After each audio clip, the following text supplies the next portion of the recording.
Barbados కు వాతావరణ కేంద్రం తుఫాను హెచ్చరికలు జారీ చేసింది. దీంతో బార్బడోస్ లో భారత క్రికెట్ జట్టు చిక్కుకుపోయింది. Hotel గదుల్లోనే team India ఆటగాళ్లున్నారు. తుఫాను కారణంగా బార్బడోస్ ఎయిర్పోర్ట్ ని మూసివేశారు. అన్ని విమానాలు రద్దు కావడంతో భారత జట్టు రాక మరింత ఆలస్యమయ్యే అవకాశం ఉంది.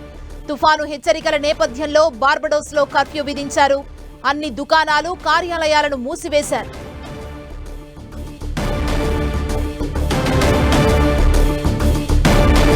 బార్బడోస్ లో కర్ఫ్యూ విధించారు. బార్బడోస్ కు వాతావరణ కేంద్రం తుఫాను హెచ్చరికల్ని జారీ చేసింది. దీంతో బార్బడోస్ లో భారత క్రికెట్ జట్టు చిక్కుకుపోయింది. Hotel గదుల్లోనే team India ఆటగాళ్లున్నారు. తుఫాను కారణంగా బార్బడోస్ ఎయిర్పోర్ట్ ని మూసివేశారు.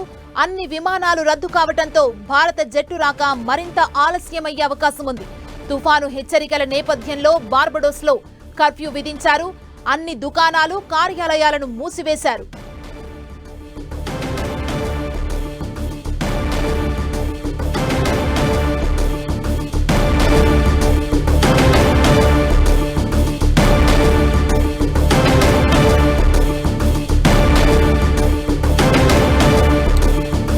బార్బడోస్ కు తుఫాను హెచ్చరికలను జారీ చేశారు. హోటల్ గదుల్లోనే టీమిండియా ఆటగాళ్లు ఉన్నారు. బార్బడోస్ లో 144 సెక్షన్ కూడా కొనసాగుతోంది. తుఫాను కారణంగా బార్బడోస్ ఎయిర్పోర్ట్ ని మూసివేశారు.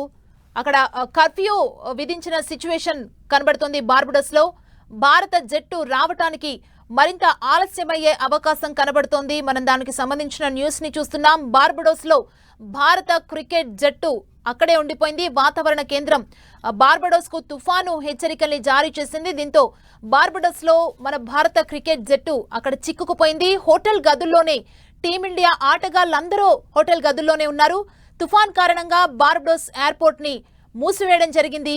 అన్ని విమానాలను కూడా రద్దు చేశారు. ఇక అన్ని విమానాలు రద్దు కావడంతో భారత జట్టు రాక మరింత ఆలస్యమయ్యే అవకాశం ఉంది.